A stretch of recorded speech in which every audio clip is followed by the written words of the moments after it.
Hello बच्चों, आनंद competitive classes के math session में आपका स्वागत है। बच्चों, ये जो सेशन है वो इसका रिस्पांस आप लोगों के बीच से बहुत ही अच्छा मिल रहा है क्योंकि बच्चे इसको लगातार देख रहे हैं और अपना जो है वो व्यू बता रहे हैं कि नहीं सर, ये इसमें जो भी आप प्रश्न लेकर आते हो, अगर इन प्रश्नों को मैं लगातार 2-3 महीने तक अगर रेगुलर वे में देखता रहूं तो निश्चित तौर पर मेरा, चाहे वो एसएससी का जीडी हो, चाहे आपका बीपीएससी टीचर हो, चाहे आपका एसएससी का सीएचएसएल इंटर लेवल हो, वो तमाम परीक्षाएं जो हैं वो इसमें अगर हम इसको देखेंगे तो मिला क्लियर हो जाएगा। क्यों?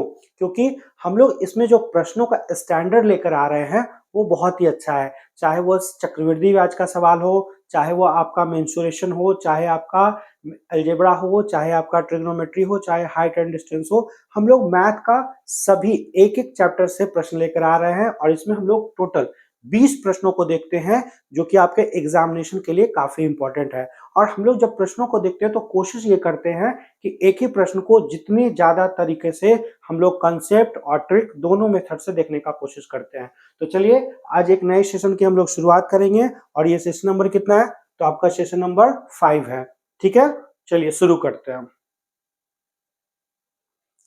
तो बढ़ते हैं क्वेश्चन नंबर 1 की ओर। देखिए क्वेश्चन नंबर 1 क्या कह रहा था। क्वेश्चन नंबर 1 देखो, आपका एक बहुत ही शानदार अलजेब्रा का प्रश्न है और ये प्रश्न जो है एसएससी जो सीजीएल लेवल में, ठीक है, ग्रेजुएशन लेवल में आया हुआ था। देखिए ये प्रश्न क्या है, आपका कह रहा है कि ये जो संख्या x दी पावर 41 प्लस 1 वो आपका विभाजित होता है x दी पावर 21 से। तो जैसे ही आप इसको भाग दोगे तो क्या होगा, तो आप बोल सकते हो कि सर इसको भाग देंगे तो इससे ये कट जाएगा, यानी ऊपर में कितना बचेगा x दी पावर 21 और यहाँ पर प्लस है तो प्लस कितना होगा 1 बटे x दी पावर कितना 21। बिल्कुल, आप इससे जब काटोगे तो देखो, जैसे कि अगर सपोज करो 2 दी पावर 5 हो और आपका 2 दी पावर 3 हो तो यहाँ क्या होता है 2 दी पावर 5 में ये 3 क्या होता है, घटता है, ना कि कटता है। हम लोग बोल चाल की भाषा में बोलते हैं कट जाएगा। तो कंफ्यूज हो जाते हैं बच्चे कि इससे कटेगा तो 2 बार में कटेगा, नहीं कटता नहीं है। पावर जब बेस समान हो तो पावर घटता है, तो यहाँ घट जाएगा तो कितना बचेगा 42 में 21 घट जाएगा यानी 21 बचेगा और यहाँ ये बचेगा। तो इधर का तो वैल्यू कितना दिया हुआ है, क्वेश्चन में दिया हुआ है मेरा 7। अब देखो ये जो प्रश्न है सेम कंसेप्ट यहाँ भी फॉलो होगा, आप इसको इधर भी करना पड़ेगा। यहाँ भी पावर जब घट जाएगा तो x दी पावर 41 प्लस 1 बटे किसका वैल्यू निकालना है, x दी पावर किसका, सॉरी यहाँ पर 42 होगा, x दी पावर 42 प्लस 1 बटे x दी पावर 42 का वैल्यू निकालना है। अब देखो कैसे करोगे, तो बहुत आसान है। अगर इसको हम लोग क्या कर दे, स्क्वायर कर दे, क्या कर दे, वर्ग कर दे।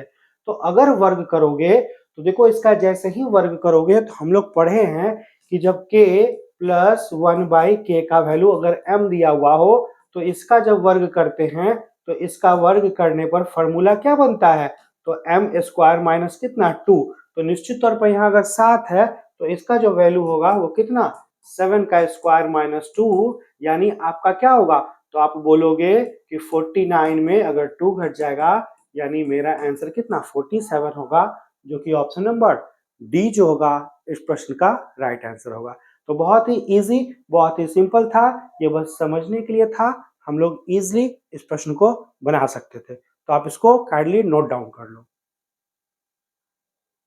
तो चलिए बढ़ते हैं हम लोग क्वेश्चन नंबर 2 की ओर। क्वेश्चन नंबर 2 क्या कह रहा है, देखो क्वेश्चन नंबर 2 जो है आपका परसेंटेज का बेसिक क्वेश्चन है जिसमें सिर्फ आपका कंपैरिजन है। कैसे कह रहा है, यदि बी की आय जो है, देखिए बी का जो आय है वो कह रहा है कि ए से क्या है 20% कम है, ये जो है आपका कम है कितना, तो -20% कम है, तथा सी से 50% अधिक है।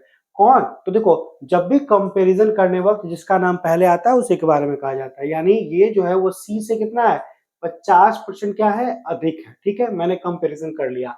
और कह रहा है कि तथा सी की आय डी से 20% कम हो, सी का जो इनकम है वो डी से क्या है, वो 20% कम है। ठीक है, अब मैंने कंपैरिजन कर लिया, डायग्राम बना लिया। अब किसी एक को 100% मानना है तो मान लेंगे ये कितना 100, ये देखो 20 कम यानी कितना 80, ये 50% अधिक है। 50% का फ्रैक्शन वैल्यू कितना होता है 1/2 अधिक है, यानी इसका 1/2 कितना 40, उससे ज्यादा है तो इसमें 40 जोड़ोगे तो कितना होगा 120। और देखो अब इन दोनों में इन दोनों में ये क्या है, ये आपका कह रहा है कि ए से बी कितना कम है 20%। तो अगर बी कम है 20%, इसका मतलब ये कितना 25% अधिक होगा। ऐसे भी निकाल सकते थे, और इसका 25% कितना होता है, तो 25% का वैल्यू होता है 1/4 यानी 30, यानी इसका वैल्यू कितना 150 होता। तो कुछ बच्चों को ये समझ में आ गया होगा, और जिनको नहीं समझ में आया होगा वो कैसे निकालते, तो देखो ये बिना तीर वाला है। बिना तीर वाला वैल्यू निकालने के लिए आपने सीखा है, क्या सीखा है कि 100 जो होगा वो कहाँ होगा, ऊपर में होगा, और आपका उस नीचे में क्या होगा, जुटेगा या घटेगा। तो चूंकि कमी था यानी ये क्या होगा, घट जाएगा 80। अब आप काट सकते हो 40 से 2 टाइम्स, 40 से 3 टाइम, और 2 से कितना 50, यानी कितना, आप इतना भी कैलकुलेट करके 50 इंटू 3 कितना 150 बोल सकते थे। नहीं तो डायरेक्ट देखो, आपको ध्यान रखना है कि कोई संख्या, जैसे आप पढ़े हो ना कि कोई संख्या किसी से अगर 20% कम है, इसका मतलब ये अगर 100 है तो ये अगर 80 है, तो आप उलट के रिवर्स भी बोल सकते हो कि इसका मतलब कि ये जो संख्या है ए जो है वो इससे कितना 25% क्या है, अधिक है। तो वही चीज है कि ये 25% अधिक है, और इसके 25% का वैल्यू 1/4 भाग होगा, और 1/4 भाग का वैल्यू 30 होगा, अधिक है। तो आप यहाँ पर बोल सकते हो कि ये कितना होता 150।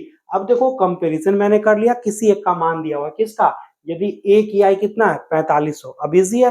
अब आप बोल सकते हो क्वेश्चन में कि 150% का वैल्यू जो है वो आपका इतना है, तो 1% का वैल्यू कितना, तो 1% का वैल्यू आप इजिली कैलकुलेट कर सकते थे, कितना होता 30। और अगर अब 1% का वैल्यू निकल गया तो किसी का मान निकाल सकते हैं। हमसे पूछा जा रहा है किसका, तो बी का वैल्यू कितना है 120 है, तो हम इजिली निकाल सकते हैं बी बराबर 120% कितना, तो डायरेक्ट आप लोग बोल सकते थे कितना, तो इजिली बोल सकते हो कि 120% यानी 120 इंटू कितना 30, यानी 12 या कितना 36, 3600 मेरा क्या होगा, राइट आंसर होगा, जो कि ऑप्शन नंबर बी जो होगा इस प्रश्न का आंसर होगा।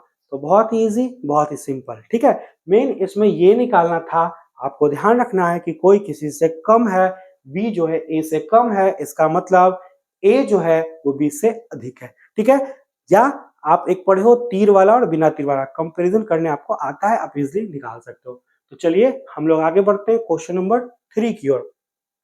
क्या कह रहा है, देखिए 3 जो है वो इस बार, ठीक है, कब, तो 2023 में सीजीएल के एग्जामिनेशन में, पीटी में, प्री में पूछा गया यह बेहतरीन सवाल है। क्या है, a plus B plus C का वैल्यू दिया हुआ है, A cube plus B cube plus C cube minus 3abc का वैल्यू दिया हुआ, आपको इसका वैल्यू निकालना है।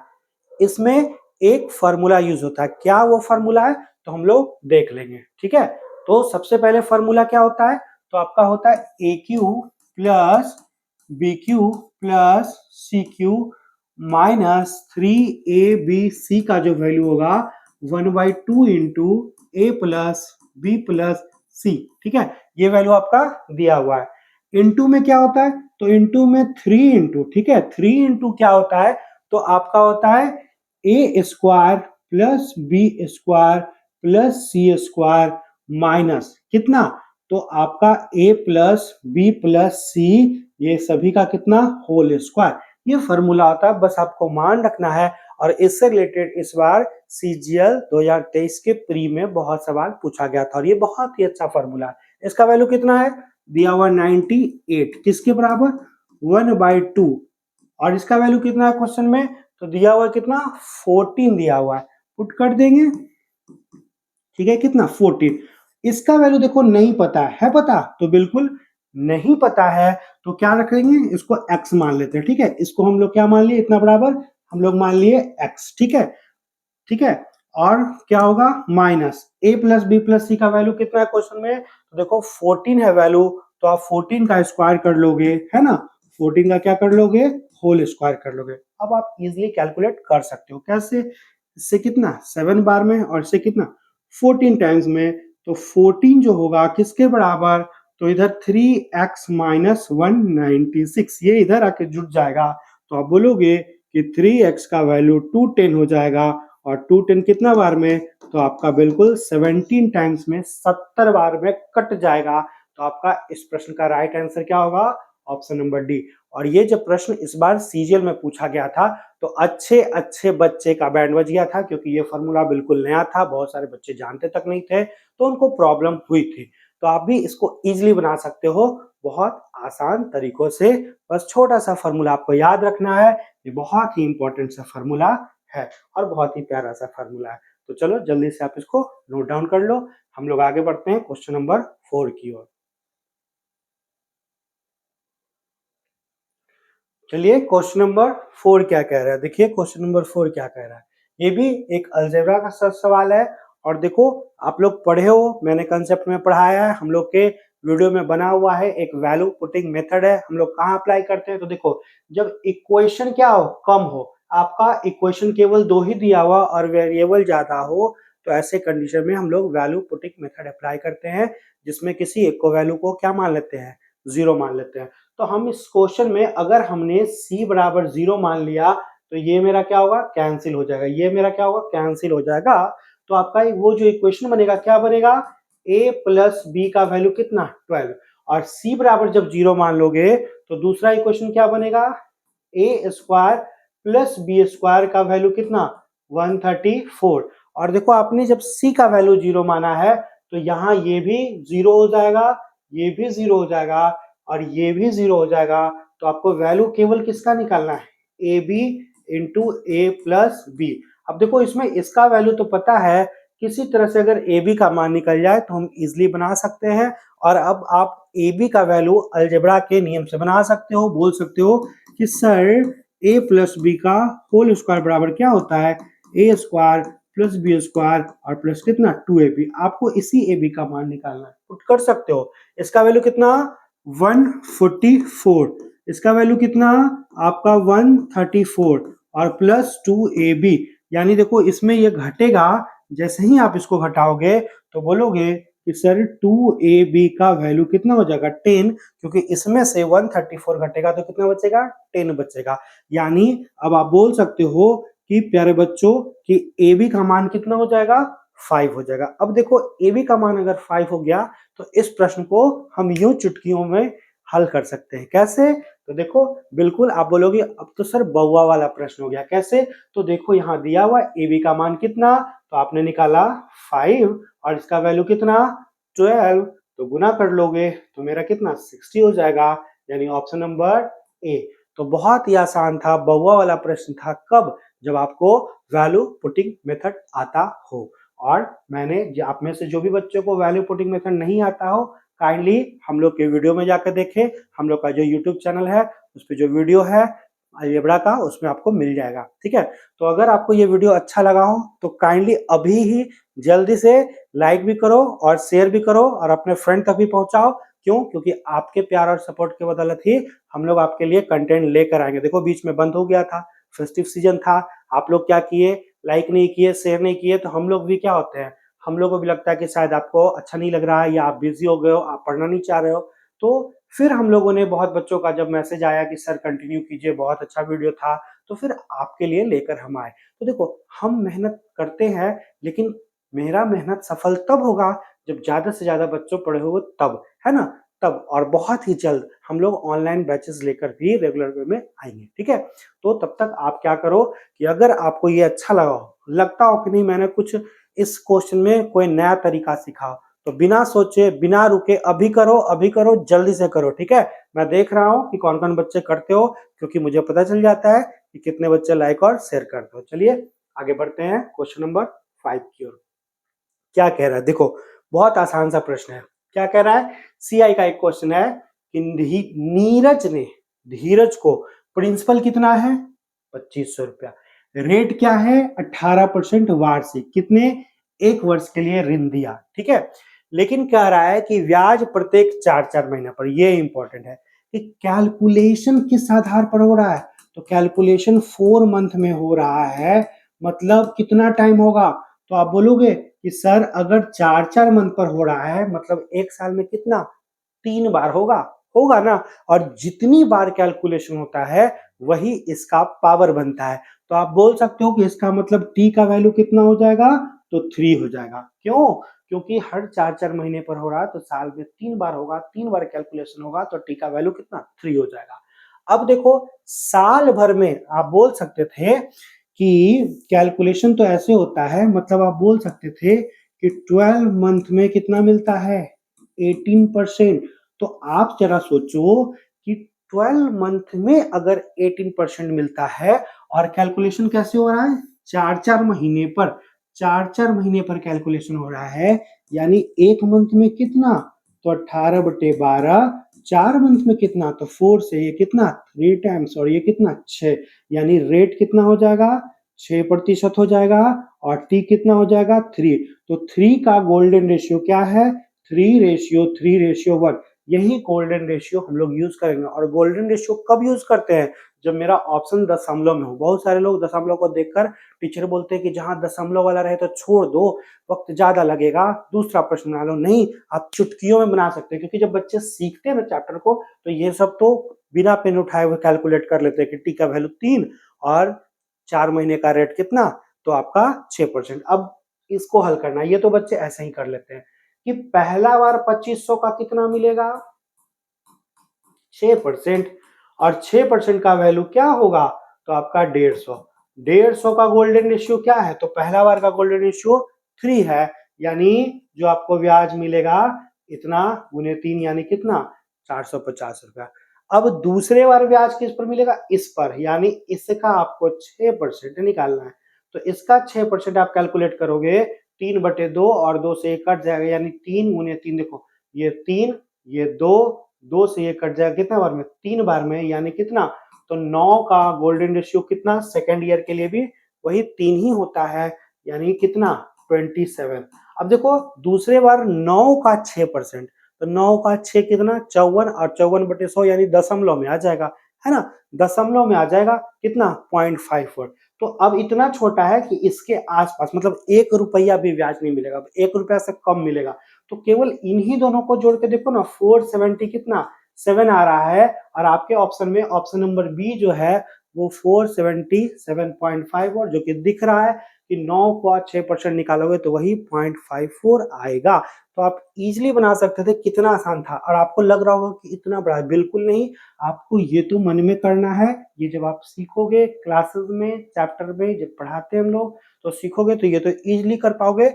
यानी कैलकुलेट करने के लिए केवल आपको ये एक स्टेप और ये एक स्टेप, 2 स्टेप में ये बनेगा। इसके आसपास का वैल्यू कितना तो ऑप्शन नंबर बी जो होगा वो राइट आंसर होगा। और हम लोग जब सीआई बच्चों को पढ़ाते हैं तो एक लॉन्ग प्रोसेस भी बताते हैं, एक गोल्डन रेशियो भी बताते हैं, और एक आपका जो है मल्टीपल जो फॉर्मूला होता है कि 3 साल है यानी दर को 3 बार हम लोग करके भी बनाते हैं। तो तीनों तरीका हम लोग के पास है, लेकिन हम लोग अकॉर्डिंग टू क्वेश्चन के अनुसार पकड़ लेते हैं कि कौन से मेथड से कौन जल्दी बनेगा, उसी अनुसार उस प्रश्न को बनाते हैं। तो चलिए आप इसको नोट डाउन कर लीजिए। हम लोग बढ़ते हैं क्वेश्चन नंबर 6 की ओर। क्या कह रहा है देखो, बहुत ही प्यारा सा क्वेश्चन है, और ये क्वेश्चन मेंस का, ठीक है, एसएससी सीजीएल के मेंस में पूछा हुआ सवाल है। देखो मैं आपको क्यों मेंस का पीटी का क्वेश्चन क्यों ला रहा हूँ सीजीएल का, क्योंकि आपका स्टैंडर्ड अगर इतना हाई रहेगा तो यूं चुटकियों में बनाओगे जीडी को, और आप लोग जीडी में कम मत आको। क्योंकि आप लोग का प्रॉब्लम क्या होता है ना कि आप लोग सोचते हो कि कर लेंगे हो जाएगा, पिछले बार का 111 कट ऑफ था तो 2-4 नंबर एक्स्ट्रा तैयारी कर लेंगे, लेकिन आपका प्रिपरेशन बढ़ रहा है तो कट ऑफ भी बढ़ रहा है हर साल, क्योंकि बच्चे तैयारी करने वाले की संख्या बढ़ती है। यानी आप 115 120 का तैयारी नहीं करो, आप सीधे इस बार चूंकि सीआई सबका सीट ज्यादा है तो सीधे 130 135 का तैयारी करो। अगर आप 130 135 का तैयारी करोगे ना तब जाके कहीं ना कहीं आप सेफ जोन में कोई ना कोई पोस्ट मिल पाएगा। और 130 135 लाना बहुत आसान है। कैसे देखो, कैसे स्ट्रेटजी बनाना है, मैथ में आपको कम से कम 18 बनाना है, रीजनिंग में कम से कम आपको 17 बनाना है, यहाँ तो आपको 35 क्वेश्चन अटेम्प्ट करना ही है। अब कभी इसमें कम हो जाओ या इसमें ज्यादा, लेकिन इन दोनों में आपको दिमाग में रहना है कि मैथ और रीजनिंग में 35, यानी 35 गुने कितना 2, तो आपका 70 नंबर तो यहीं से आ जाएगा। अब आपको क्या करना है, अब आपका हिंदी और आपका जीके। जीके देखो नॉर्मली हर बच्चे का कमजोर होता है, इसमें आप स्कोर करो कम से कम कितना 15 स्कोर करो, ठीक है। और इसमें अगर आप देखो 10 से 15 के बीच में भी कर लिए तो कहीं ना कहीं 25 प्लस हो, और 25 प्लस का मतलब कितना 70 और कितना 50, यानी 120 प्लस आओगे और 120 प्लस आओगे तभी सेफ होगे। लेकिन जो बच्चे देखो यहाँ जीके में कितना, तो आप नॉर्मली कहते हो कि जीके में जो है अगर मैं 12 कर लूँगा 13 कर लूँ तो लगभग 27-28 हो जाएगा, तो 125 प्लस आप इजीली ला पाओगे। और 125 प्लस जब ला पाओगे तभी आपका किसी ना किसी पोस्ट में आपको मिलेगा। और चूंकि इस बार सीआईएसएफ का सीट ज्यादा है तो आपको थोड़ा सा अगर आप एक्स्ट्रा मेहनत करोगे ना तो श्योर जॉब आपको मिलना ही मिलना है। ठीक है, तो चलते हैं। देखिए क्वेश्चन क्वेश्चन क्या कह रहा है, बहुत ही प्यारा सा सवाल है। देखो इसमें भी हम लोग वैल्यू पुटिंग मेथड मानेंगे। तो थीटा का अगर अपने मन से हम वैल्यू कितना रख लें, अपने मन से कितना रख लें 45 डिग्री। हम 45 कब रखते हैं, जब क्वेश्चन में होता है साइन और कॉसेक का चर्चा होता है तो 45 रखना ज्यादा अच्छा रहता है, रख लेंगे। तो कॉसेक 45 का वैल्यू कितना होगा, आप बोलोगे कितना √2, और इसका वैल्यू कितना होगा 1/√2, किसके बराबर, एल के बराबर। अब आप इसको जब हल करोगे तो आप बोलोगे कि हाँ √2 को √2 से गुना करोगे तो कितना 1/√2, किसका वैल्यू, एल का मान होगा। उसी प्रकार इसको आप हल करो तो बोलोगे थीटा का वैल्यू जब 45 यहाँ भी रखोगे तो क्या होगा √2 माइनस 1/√2, यहाँ भी हो जाएगा किसके बराबर, एम के बराबर। यानी यहाँ भी 1/√2 होगा, किसके बराबर, एम के बराबर। अब देखो एम और एल का वैल्यू सेम है तो क्या आप बोल सकते हो कि इसका मतलब एल का वैल्यू किसके बराबर है, एम के बराबर है ना। और अगर एल का वैल्यू एम के बराबर है तो जिसका मान निकालना उस पे जाओ, अगर दोनों सेम है तो क्या यहाँ L square into L square लिखा जा सकता है, बिल्कुल यहां पर लिखा जा सकता है एल स्क्वायर प्लस कितना 3। अब आपको इसी को तो हल करना है, आप कैसे हल करोगे, तो एल के पावर में 4 इंटू कितना, तो आपका 2l स्क्वायर, यहाँ पर एल है ध्यान रखिएगा, 2l स्क्वायर प्लस 3। और अब एल एम दोनों का वैल्यू इतना है, आप पुट कर दो तो यहाँ देखो 1/√2 के पावर में 4 कितना हो जाएगा 1/4 इंटू में 2 इंटू एल, एल का वैल्यू कितना है तो 1/√2, उसका स्क्वायर करोगे तो 1/2 होगा प्लस कितना 3। अब आपका ये और ये कट जाएगा तो बचेगा 1/4 इंटू कितना 4, और ये दोनों कट जाएगा तो मेरा आंसर कितना 1, जो कि ऑप्शन नंबर सी। तो कितना प्यारा सा और आसान सा सवाल था। लेकिन अगर आप इसको वैल्यू पुटिंग मेथड नहीं अप्लाई करते तो आपसे शायद ये कभी नहीं बनता, बहुत ही लंबा जाता, बहुत ही मुश्किल होता। तो बहुत आसान तरीके से हम इन प्रश्नों को बना सकते हैं, आप इसको नोट डाउन कर लें। तो चलिए हम लोग बढ़ते हैं क्वेश्चन नंबर 7 की ओर। ठीक है, क्या कह रहा है, देखिए 7 नंबर आपका नाव धारा का क्वेश्चन है। कह रहा है कि एक आदमी स्थिर पानी में कितना 10 किलोमीटर पर घंटा की चाल से, यानी नाव का चाल कितना दिया हुआ है, नाव का चाल दिया हुआ है 10 किलोमीटर पर आवर। ठीक है, क्या है 10 किलोमीटर पर आवर। ठीक है, आगे पढ़िए। कह रहा है उसे 24 किलोमीटर की दूरी जाने और आने में कितना लगता है 5 घंटे। तो समय कैसे निकलता है, दूरी बटे 4। ठीक है, अब देखो कि एक बार अगर 24 किलोमीटर जाएगा तो पहला बार अगर दिशा में रहेगा, हम लोग अगर दिशा के साथ जाएंगे तो वापस कैसे लौटेंगे, विपरीत दिशा में। तो विपरीत दिशा में चाल क्या होगा, घट जाएगा, और दिशा में गए तो चाल क्या होगा, बढ़ जाएगा। तो आपका एक बार 24 किलोमीटर दिशा में गया, दिशा में जाएगा तो चाल बढ़ जाएगा, कैसे, तो नाव और धारा का चाल क्या होगा, जुड़ जाएगा। नाव का चाल दिया हुआ है, हम अपने मन से धारा का चाल कितना मान लें x किलोमीटर पर आवर। तो देखो दिशा में दोनों का चाल क्या होता है, जुड़ जाता है, यानी यहाँ क्या होगा 10 प्लस x। और जब वापस लौटेंगे तो क्या होगा, ऑटोमेटिक विपरीत दिशा में आएंगे। क्यों, क्योंकि पहली बार दिशा में गए थे तो लौटते टाइम विपरीत दिशा ही मिलना है, तो चाल क्या होगा, घट जाएगा। तो हम लोग क्या करेंगे 10 में x को घटा लेंगे, किसके बराबर 5 के बराबर। अब क्या करना है, ऐसे प्रश्नों का इक्वेशन बनाइए और मान पुट कर दीजिए कि किसमें इक्वल होता है। तो देखो अगर 2 रखते हैं हम लोग वैल्यू तो यहाँ कितना 12 हो जाएगा, तो 12 से कितना बार में, 2 बार में कटेगा, बिल्कुल। और यहाँ 2 रखेंगे तो 8 से कितना बार में, 3 बार में। जिसमें आपका LHS RHS के इक्वल हो जाए वही वैल्यू आपका सही होगा। यानी हम लोग बोल सकते हैं कि बाय ऑप्शन इस प्रश्न का उत्तर कितना होता, तो 2 किलोमीटर पर घंटा जो होता वो किसका चाल होता, धारा की चाल, और वही हमसे पूछा जा रहा है। तो बहुत आसान था, बहुत इजी था। नेक्स्ट सवाल, 108 मीटर तथा 112 मीटर लंबी दो रेलगाड़ी समानांतर पटरियों पर एक दूसरे की ओर मतलब किस दिशा में, विपरीत दिशा में दौड़ती है। एक का चाल दिया हुआ कितना 45, दूसरे का चाल कितना दिया हुआ है 54 किलोमीटर। पूछ रहा है उन्हें एक दूसरे को पार करने में कितना समय लगेगा। समय बराबर क्या होता है दूरी बटे चाल। और जानते हो आप ऐसे वाले टाइप में, रेलगाड़ी वाले टाइप में, कि जब दो रेलगाड़ी एक दूसरे की ओर चलती है तो दूरी क्या होता है दोनों ट्रेनों की लंबाई, यानी कितना 108 प्लस 112। और जब दो विपरीत दिशा में चलते हैं तो दोनों का चाल क्या होता है जुड़ जाता है, यानी कितना होगा 54 प्लस 45। दिक्कत क्या है ये मीटर में है और ये क्या है किलोमीटर पर घंटा। चाल को मीटर पर सेकंड में बदलने के लिए क्या करेंगे यहाँ 5 और ऊपर में क्या हो जाएगा ऊपर में 18 आ जाएगा। बस इसी को आपको क्या करना था हल करना था।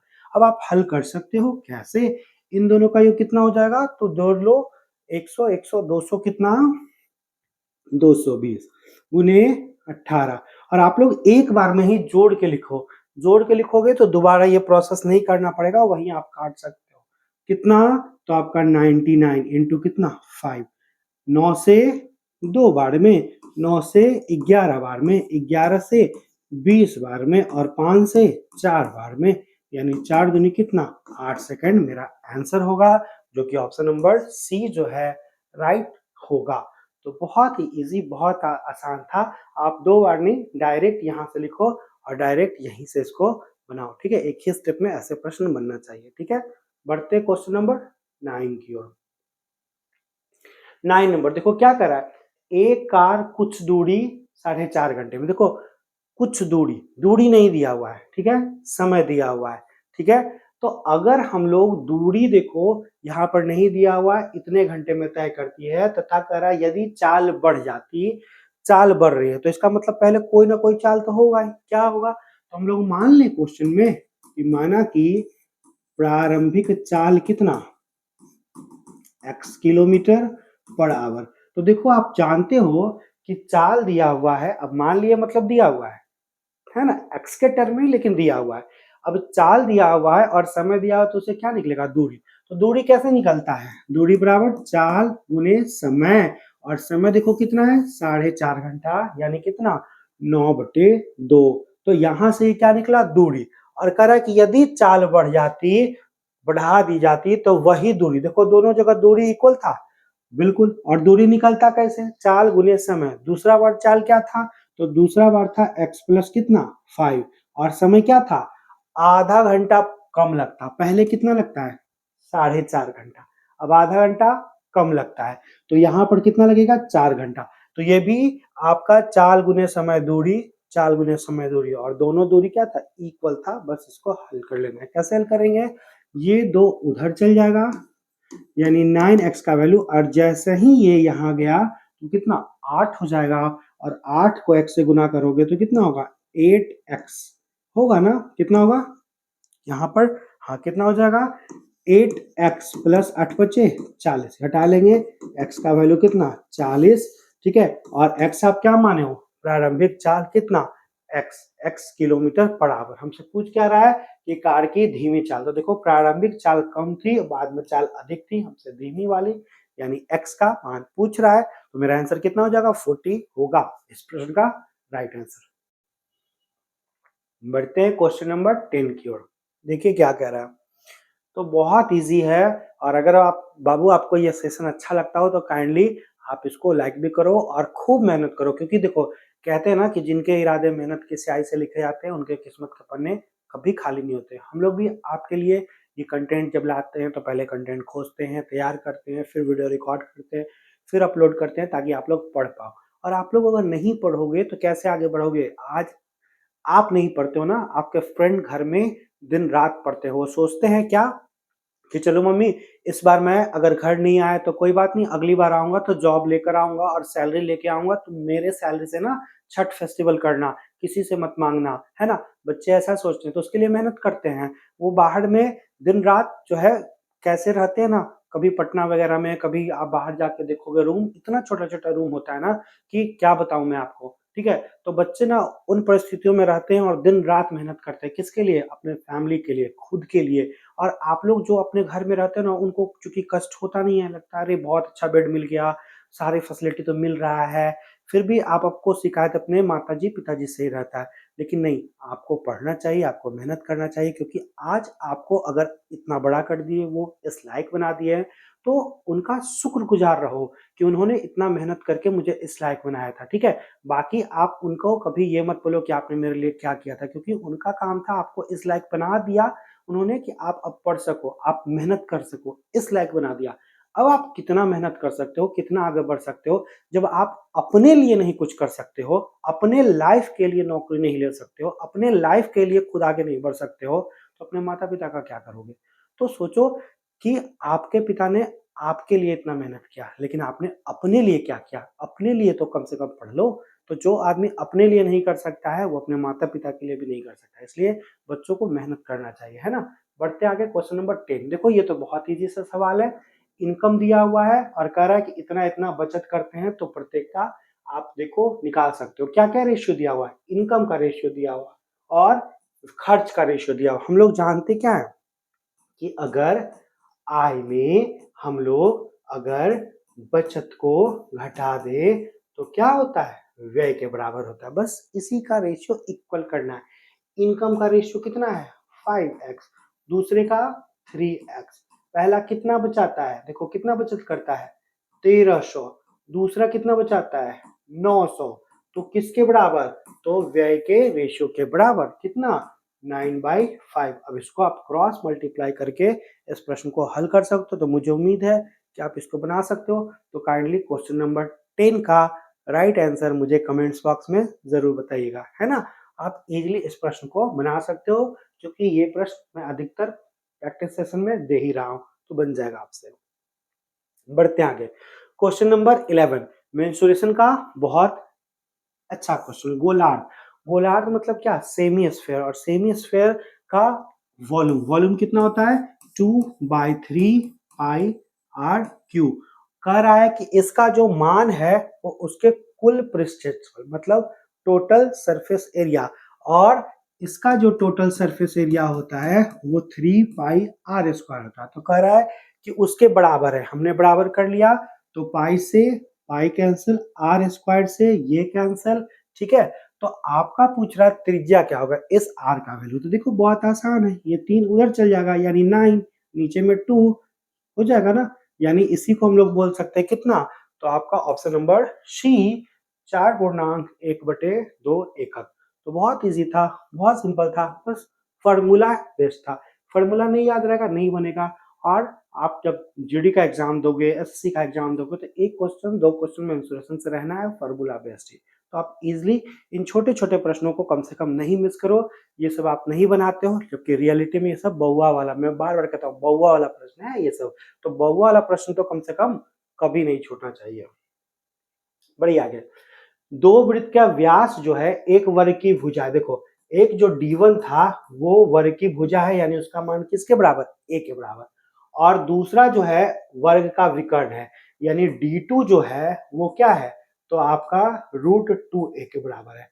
तो कह रहा है क्वेश्चन में छोटे वृत्त और बड़े वृत्त। अब देखो इसमें छोटा वृत्त कौन होगा? तो आप लोग जानते हो स्क्वायर में ना ऑलवेज विकर्ण क्या होता है? बड़ा। तो अगर विकर्ण बड़ा होता है मतलब ये जो होगा वो सर्किल भी कैसा होगा? बड़ा होगा, क्योंकि विकर्ण बड़ा तो त्रिज्या बड़ा। क्योंकि जो त्रिज्या है वो क्या है? विकर्ण के बराबर है ना? तो जब विकर्ण भुजा से बड़ी होती है इसका मतलब व्यास भी बड़ी होगी, और व्यास बड़ी होगी तो त्रिज्या भी बड़ी होगी, ठीक है?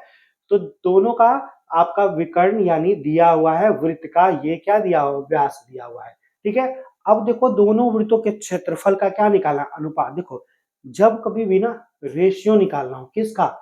क्षेत्रफल का, तो एक चीज जान लो, जो रेशियो त्रिज्या का होगा ना वही रेशियो व्यास का भी होगा, ठीक है? ध्यान रखना। तो आप कभी जरूरत नहीं है कि अगर डी ए है तो ऐसा करने का कोई जरूरत नहीं है कि आर का वैल्यू a/2 कर दो। आप चाहो तो लिख सकते हो, लेकिन दोनों में कोई तरीका ऐसा नहीं कि R2 का जो वैल्यू होगा √2a/2 नहीं, ऐसा करने की कोई जरूरत नहीं। क्यों? क्योंकि रेशियो पूछ रहा है ना, तो रेशियो जो होता है ना, जो त्रिज्या का रेशियो होता है वही व्यास का रेशियो होता है। कैसे? जैसे कि मान लो किसी की त्रिज्या 4 है और किसी की त्रिज्या कितनी है, 5 है, इन दोनों का रेशियो इतना, तो व्यास जब निकालना होगा तो इधर भी 2 से गुना और इधर से भी 2 से गुना, और रेशियो निकालने के लिए कॉमन अंक कट जाता है, तो जो त्रिज्या का रेशियो वही व्यास का रेशियो होता है। ठीक है, तो कोई जरूरत नहीं है कि आपको हाफ करने का है। अब आपको दोनों का क्षेत्रफल कह रहा है, किसका किसका? छोटा। इसमें छोटा कौन है? ये है। ठीक है, तो इसका एरिया क्या होगा? पाई आर स्क्वायर, और आर का वैल्यू जस्ट लाइक ए के बराबर, क्योंकि जो व्यास का रेशियो वही त्रिज्या का रेशियो। ठीक है, और किसका निकालना है? बड़े वाले का, यानी पाई रूट टू ए का कितना? Whole square. पाई से पाई कैंसिल, यहाँ तो ए स्क्वायर होना है और यहाँ कितना? 2a स्क्वायर होगा, ये कट जाएगा, यानी 1:2 हो जाएगा। Option number C. तो बहुत इजी है, बहुत सिंपल है, बहुत आसान है ना? तो चलो, मेन इसमें समझने वाला वही चीज था कि जो रेशियो त्रिज्या का वही रेशियो व्यास का, और त्रिज्या और व्यास का रेशियो जब इक्वल होगा तो हम लोग उसका वर्ग भी करेंगे, उसका क्षेत्रफल भी निकालेंगे, तो रेशियो वही आना है। ठीक है, चलते हैं आगे। Question number 13। देखो, इस तरह का क्वेश्चन अभी के ट्रेंड में खूब पूछ रहा है। कह रहा है कि दो अलग अलग संख्या को किससे? 33 से भागा देना है। अब ध्यान रखना है कि जब विभाजक यानी डिवीजर अगर नहीं बदलता हो, आगे भी देखो प्रश्न में आगे भी कह रहा है उन दोनों को किसको भाग देना है? 33 से। तो जब डिवीजर नहीं बदले, जब भाजक नहीं बदले ना, तो आपको ध्यान रखना है कि वैसे कंडीशन में आपका ये जो शेषफल है ना, शेषफल को ही हम लोग संख्या मान लेते हैं। क्या याद रखना है? कि जब भाजक नहीं बदले, डिवीजर नहीं बदले, तो उस रिमाइंडर को ही संख्या मान लेंगे। यानी क्या कह रहा है कि दो वो अलग अलग संख्या है, उसको 33 से भाग देने पर इतना और इतना शेषफल बचता है। तो देखो, यहाँ पर हम लोग इसी शेषफल को संख्या मान लेंगे, यानी पहली संख्या कितना? 21, और दूसरी संख्या कितना? 28। ऐसा कब करेंगे? तो देखो, शुरू में भी भाजक 33 था और अंत में भी हमको किससे भाग देना? 33 से। तो जब डिवीजर नहीं बदले, तब उस कंडीशन में हम लोग रिमाइंडर जो है, शेषफल जो है, उसी को संख्या मान लेते हैं। ठीक है, तो अब जो कहेगा वो आपको करना है। क्या कह रहा है? पहली संख्या 21 हो गई, दूसरी संख्या 28 हो गई, तो कह रहा उन दो संख्याओं के योग को, यानी इन दोनों का योग कितना? 49। इसको किससे भाग देना है? 33 से भाग देना है। तो एक बार में इतना लगेगा, यानी बच कितना जाएगा? 16। तो भाग दिया जाता है, तो शेषफल क्या होगा? ऑप्शन नंबर कितना? डी जो होगा इसका राइट आंसर होगा। तो ऐसा कब करना है? ये सब ट्रिक है, कब करना है ये सब? हम लोग जब नंबर सिस्टम पढ़ाते हैं तो वहां पर रूल ऑफ डिविजिबिलिटी में ऐसे प्रश्नों को बताते हैं, है ना? ये कब करना है? तो जब आपका विभाजक नहीं बदले तब। ठीक है, तो रिमाइंडर ही मेरा संख्या मान लिया जाता है। बढ़ते आगे क्वेश्चन नंबर 14 की ओर। देखो, ये आपका एज रिलेशन का क्वेश्चन है और ऐसा क्वेश्चन मैं बहुत बार लेके आया हूं। ऐसे प्रश्नों का उत्तर सीधे 58/2 होता है और मुझे उम्मीद है कि आप इस प्रश्न को बहुत आसानी से बना सकते हो। तो आपको कमेंट्स बॉक्स में बताना है, ठीक है, कि इस प्रश्न का उत्तर जो है क्या होगा और कैसे होगा। एक तो आपका क्वेश्चन नंबर 10 बताना है और एक आपका क्वेश्चन नंबर 14 बताना है। तो आप इजिली इन प्रश्नों को बना सकते हो। तो मैं इस प्रश्न को छोड़ देता हूं, मैं बढ़ता हूं क्वेश्चन नंबर 15 की ओर। 15 नंबर, एक बल्लेबाज ने 16वीं पारी का औसत रन था। क्या था? नहीं पता है। मान लेते हैं कितना? 16th पारी का जो है एवरेज है कितना? x। ठीक है, तो हम लोग बोल सकते हैं कि मैच खेला 16 गो, औसत x है, मतलब टोटल कितना रन बनाया? 16x बनाया। 17वीं पारी में 80 रन बनाया। अब अगर इसमें हम 80 रन जोड़ दे तो ये यहां से यहां तक क्या है? टोटल 17 मैच खेलने के बाद उसके द्वारा बनाया गया टोटल रन, है ना? तो जैसे ही 80 रन बनाता है तो औसत 2 बढ़ जाता है। पहले औसत क्या था? x। अब कितना हो गया? x+2। तो ये भी देखो 17 पारी तक का योग है और ये अब औसत ये हो गया। अगर इसमें हम 17 से गुना कर दिए तो क्या ये भी 17 पारी का योग होगा? बिल्कुल। तो दोनों चूंकि 17 पारी का योग होगा, इसलिए एक दूसरे को बराबर कर सकते हैं। अब हल कर लो, बहुत आसान।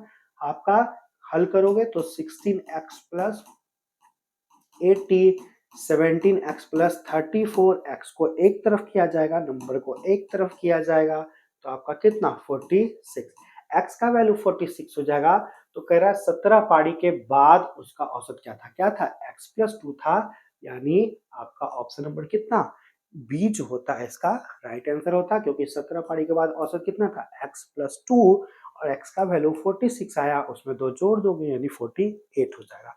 तो बहुत ही इजी था क्वेश्चन नंबर 15। हम लोग आगे बढ़ सकते हैं, है ना।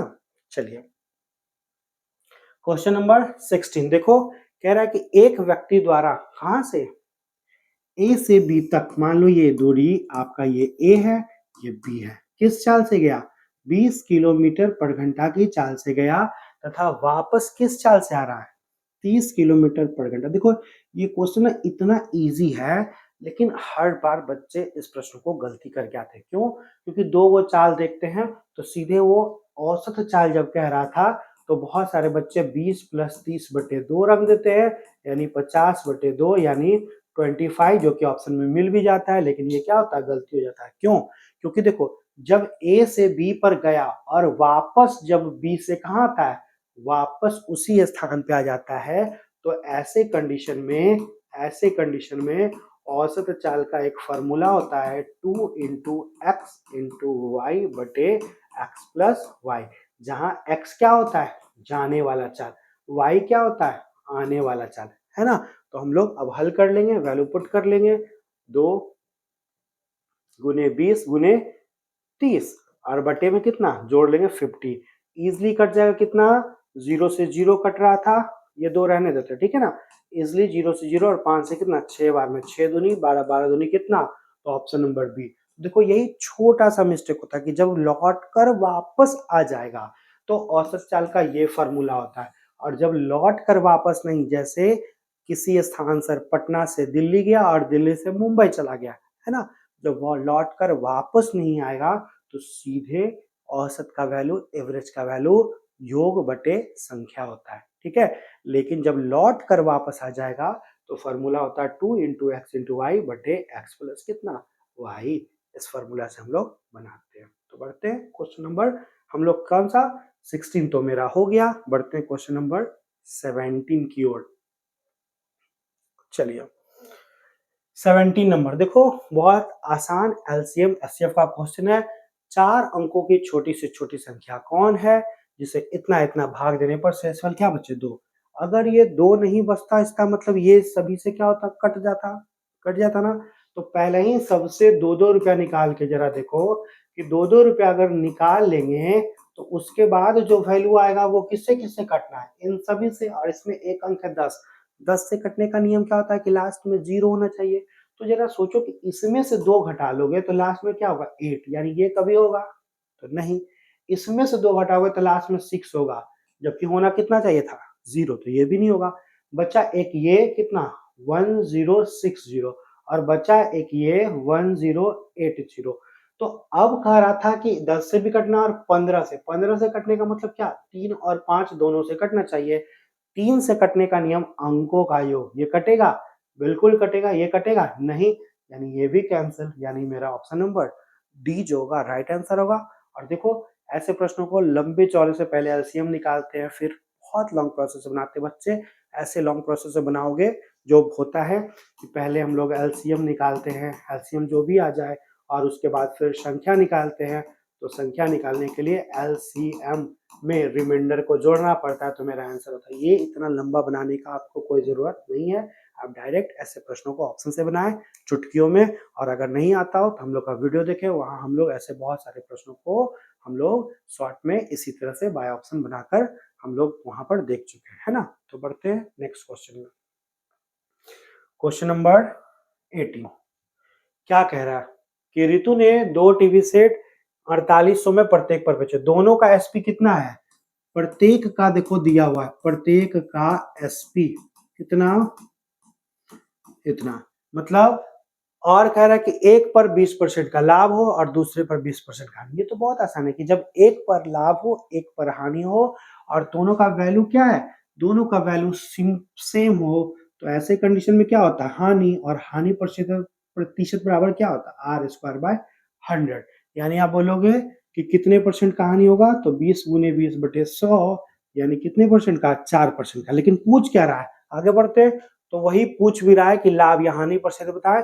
तो ऐसे प्रश्नों में हाथ में आपको पेन भी नहीं उठाना चाहिए, बिना पेन उठाए हुए बनाए, ठीक है। हम लोग बोल सकते हैं कितना, 4% का हानि। बाकी प्रोसेस से ऐसे बनेगा कि पहला का सीपी निकालोगे कितना, ऐसे इतना, ठीक है, गुने 100/120। दूसरा का सीपी कैसे निकालोगे, तो वही आपका 4800 गुने 100 कितना, 80। फिर आप ये सीपी निकल जाएगा, और एसपी तो पता है कि एक का इतना था, दो का 9600। फिर आप कैलकुलेट करोगे तो बहुत लंबा जाएगा। ऐसे तरीके से आपको नहीं बनाना है, आप ऐसे इजिली इस प्रश्न को बना सकते हो। बढ़ते हैं आगे। 19 नंबर देखो, 80 बॉल पेन रुपए इतना में, ऊपर में क्या लिखा था, मूल्य, नीचे में क्या लिखा था, मात्रा। ये आपका विक्रय मूल्य, ये क्या है, एसपी दिया हुआ है। एसपी दिया हुआ है तो क्या होता है, 30% की हानि होती है। तो हम लोग पढ़े कि एसपी से सीपी कैसे निकलता है, तो ऊपर में 100, नीचे में घट जाएगा, यानी 30 घटा लेंगे, यानी कितना, 70। ये मेरा क्या हो गया, सीपी। अब कह रहा है कि तदनुसार उसे 30% लाभ पर बेचना है, इसको बेचना है, यानी अब इसको बेचना कितना, 30% लाभ पर, यानी इस रेट पर बेच देंगे, ठीक है। तो यहां से क्या निकला, एसपी निकला, नया एसपी, ठीक है। कैसे, 100 से 100, इससे 2 बार, 2 से 0 से 0, और इससे कितना, 4, यानी नया एसपी कितना आ जाएगा, 13 कितना, 4, ठीक है। यानी हम लोग बोल सकते हैं ऊपर में मूल्य, नीचे में मात्रा, मतलब 13 रुपए में कितने वस्तु खरीदते हैं, 4 वस्तु खरीदते हैं। तो पूछ रहा है कि 104 रुपए में कितने बॉल पेन बेचने चाहिए।